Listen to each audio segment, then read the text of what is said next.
Salut à tous, ici Michael, j'espère que vous allez bien. On se retrouve aujourd'hui pour la suite de la formation consacrée au logiciel Blender. La dernière fois, si vous vous souvenez bien, on avait vu les calques de rendu qui permettent entre autres de diviser une scène Blender assez lourde en différents calques pour avoir la main en compositing sur différents paramétrages et cibler vraiment sur des objets, sur des collections qu'on a indiquées à Blender. Aujourd'hui, on va continuer un petit peu dans cette optique-là avec une division d'un fichier Blender en plusieurs sous-parties grâce à la gestion de scènes. Donc c'est quand même une notion beaucoup plus poussée comparé au calque de rendu, parce qu'un calque de rendu entre un calque à un autre, on pouvait seulement indiquer des objets qu'on activait ou désactivait, mais on n'avait pas la main sur des paramétrages globaux de Blender. La force des scènes de rendu, c'est que ça va nous permettre, dans une scène globale, de dire à Blender, cet objet-là, je veux qu'il soit rendu avec Eevee à 200 samples en activant l'ambient occlusion. Cet objet-là, il est un petit peu moins important, donc tu peux mettre uniquement 50 samples, pas besoin d'ambient occlusion. Et cet objet-là, par contre, il est très important, il va être au centre de ma caméra. Donc je veux que tu me fasses le rendu avec cycles, qui sera plus long, mais beaucoup plus précis, mais uniquement pour cet objet. Comme ça permet vraiment d'allouer, entre guillemets, les priorités sur des parties de votre scène et d'obtenir quelque chose de plus réaliste, plus facilement, et surtout de manière intelligente, sans dire à Blender, mais calcule-moi tout en cycles parce que ça prend plus de temps et pour certaines choses, c'est pas forcément une nécessité. Donc moi, je vais travailler sur cette scène de base qui ressemble à ceci. Donc là, je suis en Eevee. J'ai une image HDRI, j'ai une sorte de cyclo avec un plan incliné, j'ai une lampe sur le côté et j'ai ma tête de singe au milieu avec des petites subdivisions. Et puis, c'est tout. Je vais juste vous activer le raccourci clavier. Il n'y en aura pas beaucoup dans cette vidéo, mais on ne sait jamais. Donc la gestion de scène, c'est quelque chose qui est très important, qui est une notion fondamentale lorsque vous allez faire des choses un petit peu poussées, parce que ça va également nous permettre en compositing de réassembler les parties comme pour la gestion des layers, des calques de rendu. Alors comment ça marche? Ça va se passer en haut à droite. Donc sachez qu'en termes de hiérarchie, déjà vous avez un fichier Blender qui lui-même va être composé de scènes et de layers. Donc ça c'est quelque chose qui est assez important à comprendre parce que en fonction des scènes que vous allez faire, quand vous allez comprendre comment ça fonctionne, vous allez savoir si vous vaut mieux passer par des scènes différentes ou par des layers différents. Si vous voulez juste séparer deux objets qui vont avoir exactement le même paramétrage de rendu, on passe par des layers, on ne va pas s'embêter avec des scènes. Si malgré tout vous voulez faire, comme j'ai dit, certaines parties de la scène rendues avec Cycles, d'autres parties avec Eevee, d'autres parties avec Eevee mais d'autres paramétrages, là obligatoirement on va passer par des scènes. Donc, comment créer une nouvelle scène? Déjà, on a une scène en haut à droite par défaut. Si je clique ici, je peux explorer toutes les scènes qui constituent mon fichier Blender. Par défaut, il n'y en a qu'une qui s'appelle scene. Donc, je vais appeler scene underscore base. Voilà. Vous remarquez que quand je change le nom ici, regardez juste là, hop là, ça me le change également là. Comment ça se fait? Ça, j'en ai jamais parlé, mais dans l'interface graphique de Blender, dans l'outil Properties, qui est l'outil de base où il y a toutes les propriétés, on a différentes catégories. Les catégories sont symbolisées par des espaces un petit peu plus accentués ici. Vous voyez qu'entre cette icône et celle-ci, on a un espace plus accentué. Là, on a encore un espace. Là, c'est étroitement lié. Là, on a un autre espace. Donc ça, ce sont des catégories de paramétrage. Vous remarquez qu'ici, il y a marqué scène base en haut. Si je clique également sur l'output properties, pareil, on a la scène. Là également, là ici, là ici. Là, vous voyez, on change de catégorie parce qu'on a un vide. Il n'y a plus marqué la scène, il y a marqué collection. Donc là, ce sont les paramétrages de collection. Ensuite, ce sont les paramétrages liés aux objets. Donc l'objet properties, les modifieurs, ça c'est bien lié à l'objet qu'on a sélectionné. Pareil pour le système de particules, etc., etc. Et ensuite, on a les textures. Donc ça, c'est important. Pourquoi? Parce que ça veut dire que tous les paramétrages que vous avez en haut, les 5 premiers onglets, ça va être des paramétrages assignés à une scène. Autrement dit, pour aller un petit peu plus loin et devancer ce tuto, si je change un paramétrage dans un de ces 5 onglets et que je crée une nouvelle scène, mais je vais pouvoir faire des paramétrages indépendants d'une scène à l'autre. Donc ça peut être changer le moteur de rendu, ça peut être changer les passes de sortie, ça peut être changer l'environnement, donc avoir une image HDRI différente d'une scène à l'autre, avoir pourquoi pas une image HDRI dans une scène et carrément pas de background dans une autre. Donc ça, c'est plein de paramétrages que vous pouvez gérer et tout ceci est assigné à une scène. Donc si vous créez différentes scènes, vous pouvez bien sûr changer ceci. Donc quand je parle de création de scène, comment ça se passe? Là, j'ai ma scène de base avec la collection. Il faut comprendre qu'on a deux paramétrages globaux. Assigné à une scène, la collection d'objets et ses paramétrages. Donc collection d'objets, c'est l'outliner. Paramétrage, c'est ce que vous avez à droite. Donc j'ai ma scène de base. Je vais en créer une nouvelle. On va faire dans l'ordre à peu près. Je vais cliquer sur New. Là, ça me fait ceci. On a l'impression d'avoir redémarré Blender. Pourquoi? Parce qu'il m'a tout supprimé. On n'a même pas le cube de base de Blender. Il m'a créé une scene collection qui est entièrement vierge, donc je n'ai plus rien dedans. Et tous les paramétrages de droite ont été réinitialisés. Vous voyez, tout à l'heure, j'étais à 100 ici un render Eevee. J'avais l'ambient occlusion activée. Cette fois-ci, j'ai plus rien du tout. Comme si j'avais fait un reset de Blender. Alors vous allez me dire, quelle est l'utilité? L'utilité, ça peut être plutôt que créer plusieurs fichiers Blender, si vous travaillez quand même sur un projet global, vous pouvez tout faire dans un fichier Blender avec différentes scènes. Projet architectural, la cuisine dans une scène, la salle de bain dans une autre scène, ça peut être pratique. Parce que vous pouvez également par la suite créer des liens entre les objets pour réutiliser certaines choses. Voilà, c'est pas vraiment comme si vous partez de zéro. Et ça permet d'organiser un petit peu plus votre ordinateur. Plutôt qu'avoir 50 fichiers, un fichier Blender par salle de maison, d'appartement, de ce que vous voulez, vous pouvez le faire au sein d'un même fichier Blender avec différentes scènes. Donc là, ça m'a supprimé ma collection de scènes. Comme je vous ai dit, les deux paramétrages qui peut garder en mémoire, ce sont les objets, ainsi que les paramétrages à droite. Donc là, il m'a tout mis à zéro. Je peux modéliser et c'est totalement indépendant. Je vais le supprimer pour vous montrer une autre fonctionnalité. Si je clique dessus, on a maintenant le copy setting. Copy setting, ça fait quoi? Hop là, pareil, ça me fait une réinitialisation. On se dit, ça ne sert pas à grand chose. Je vous ai dit, j'insiste, que ça pouvait prendre en mémoire deux paramétrages, la collection d'objets et les paramétrages. Là, pour le coup, il m'a bien supprimé ma collection d'objets, ma scene collection, je n'ai plus rien dedans. Mais par contre, il m'a gardé en mémoire mes paramétrages. J'ai bien 100 en rendu et en ambient occlusion. Ça peut être intéressant si vous avez fait vos paramétrages, que vous êtes satisfait, que vous voulez faire une nouvelle scène, et pas tout recommencer à zéro. Si vous voulez avoir les mêmes paramétrages de rendu, vous pouvez utiliser ce type de création de scène. Comme ça, effectivement, vous repartez de zéro en termes de collection, mais vous avez quand même les paramétrages qui ont été sauvegardés. Donc là, je vous montre les paramétrages de rendu, mais du coup, c'est toute la partie d'en haut, où il y a marqué la scène en haut, les paramétrages de scène qui sont sauvegardés. Hop là, je vais supprimer. J'ai ensuite deux types de copies. Je vais d'abord vous montrer la full copy. Si je clique sur full copy, comme le nom l'indique, là, ça va copier deux choses. Ça copie à la fois la collection d'objets et les paramétrages. Voilà, donc là, j'ai tout qui a été dupliqué. C'est comme si vous faisiez un CTRL-C, CTRL-V dans Windows. Mais un CTRL-C, CTRL-V qui n'est pas dynamique. Voilà, une duplication à un moment T. Ça veut dire que je suis dans ma scène base 001. Je passe en mode édition sur la tête de singe. Je déplace un petit peu cette partie-là. Voilà, je la mets comme ceci. Si je retourne dans ma scène de base, il n'a pas fait la modification. C'est normal. C'est parce qu'on lui a dit tu me copies-colles l'objet, mais tu ne me gardes pas de lien dynamique. Donc lui, il considère que c'est encore deux objets indépendants. C'est tout à fait normal, on ne lui a pas indiqué comment faire ceci. Donc qui dit deux objets indépendants dit deux types de modifications indépendantes. Donc les modifications de l'un n'entraînent aucune modification de l'autre.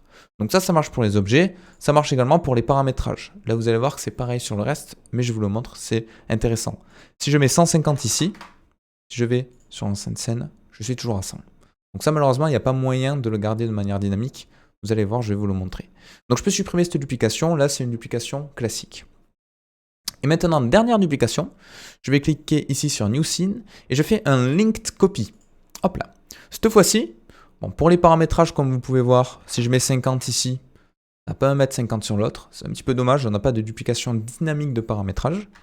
On pourrait le rajouter, mais voilà, pour le moment, ça n'existe pas.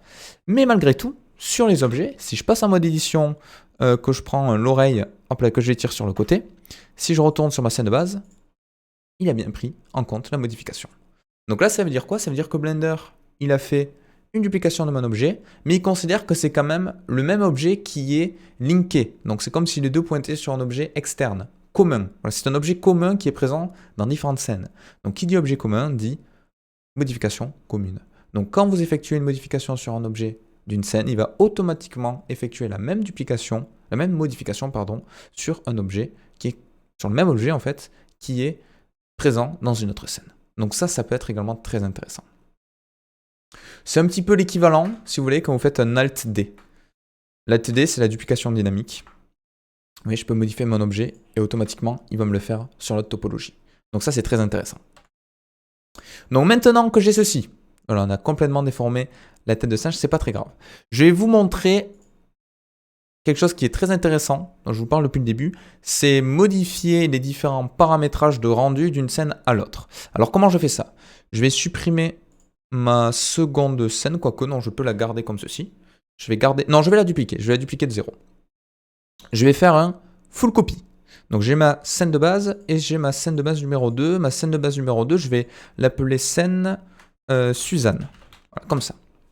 Je vais créer une nouvelle collection, New Collection, et je vais mettre Suzanne dedans. Ok? Donc normalement, là vous voyez, je n'ai pas de duplication dynamique, quoi que ce soit, j'ai juste fait une full copy, donc il ne me garde pas en mémoire les collections ni rien. Donc je suis obligé en double de faire une nouvelle collection et je vais mettre Suzanne à l'intérieur. Là, normalement, j'ai exactement les mêmes. Maintenant, ce que j'aimerais bien faire, moi, c'est indiquer à Blender que pour ma scène de base, je vais utiliser Eevee pour la sorte de dégradé qui est présent derrière, parce que je n'ai pas besoin de beaucoup de qualité. Mais malgré tout, pour ma scène Suzanne, là, j'aimerais bien utiliser Cycles pour les reflets ici, qui sont quand même beaucoup plus qualitatifs avec Cycles. Donc je peux aller sur la scène Suzanne, je vais passer en Cycles, passer en GPU, je vais passer en Adaptative Sampling, en performance, je vais passer en 256 par 256, donc tout ça on l'a déjà vu dans les vidéos. Ok. Et là, je vais avoir des reflets un petit peu plus intéressants. Mais j'ai pas besoin de ma collection d'en haut. Hop là, je vais désactiver. J'ai besoin uniquement de mon HDRI et de ma tête de singe métallique. Vous voyez que mon HDRI, il est visible en fond. Ça, on a déjà vu comment le désactiver.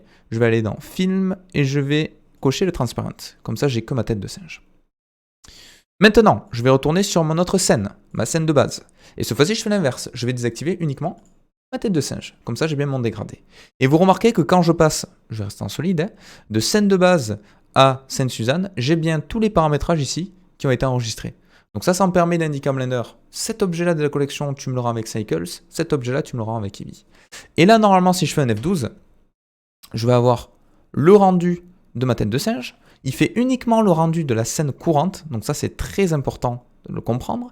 C'est-à-dire que là, si je vais dans le compositor, Use Node, Backdrop, vous voyez, ici, je peux changer le layer comme on a vu la dernière fois. Je peux également changer ma scène.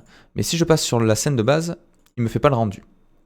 Donc normalement, ici, Render Active Scene, je peux faire un rendu en mode raccourci visuel de ce que je souhaite, mais je vais être un petit peu embêté parce que là, il va uniquement me faire, vous voyez, hop là, les rendus de ce que j'ai sélectionné ici. Donc ça correspond très bien à ce que je fais. Je viens de m'apercevoir que ma phrase ne voulait rien dire. Render Active Scene, en fait, c'est pas très explicite parce que ça veut pas dire rendre la scène que vous avez active en haut à droite, mais ça veut dire rendre la scène que vous avez active ici. Donc là, vous voyez, c'est scène base, et si je passe dans scène Suzanne, je peux faire un rendu également. Donc ça permet d'éviter de changer, de passer d'une scène à l'autre pour faire le rendu avec F12. Parce que par défaut, avec F12, il vous fait uniquement le rendu de la scène, ce qui est différent d'un rendu de calque qui vous faisait le rendu de tous les calques. Voilà. Je sais pas si j'ai été bien clair, mais plutôt que passer d'une scène à l'autre en haut à droite et de faire F12, ici vous pouvez switcher de scène, juste ici, et cliquer sur ce petit bouton qui va vous faire le rendu de la scène qui a été sélectionnée juste là. Alors, une notion que je trouve pas top personnellement, c'est que si je passe d'une scène à l'autre, vous voyez mon compositing, il n'est pas forcément dynamique, c'est pas le même.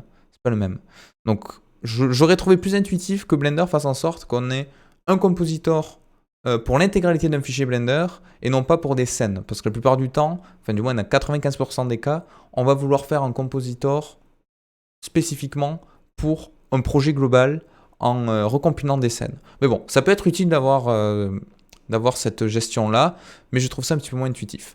Donc là, je peux dupliquer avec Shift D, comme on avait fait déjà la dernière fois. Je vais mettre mes deux scènes juste ici. Je vais rajouter un viewer. Et ça, normalement, vous savez faire. C'est exactement ce qu'on avait vu la dernière fois. Et avec un alpha over, que je peux mettre... oula, pas alpha convert, pas du tout. Alpha over, voilà, que je vais mettre ici. Je vais pouvoir superposer, hop là, mes deux images.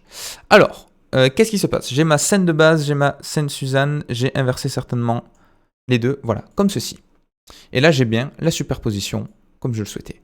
Et ça permet bien d'avoir une certaine partie de ma scène rendue avec Eevee, une certaine partie de ma scène rendue avec Cycles, et appliquer, donc on a toujours la notion de calque, entre guillemets, j'appelle ça calque entre guillemets parce que ce ne sont pas vraiment des calques, mais en termes de compositing, on peut l'appeler comme ceci.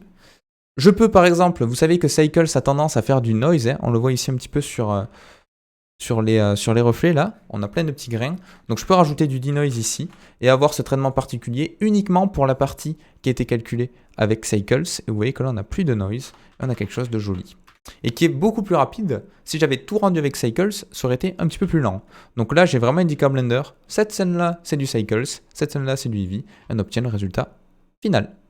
Donc voilà, c'est tout pour aujourd'hui. J'espère que ça vous aura plu.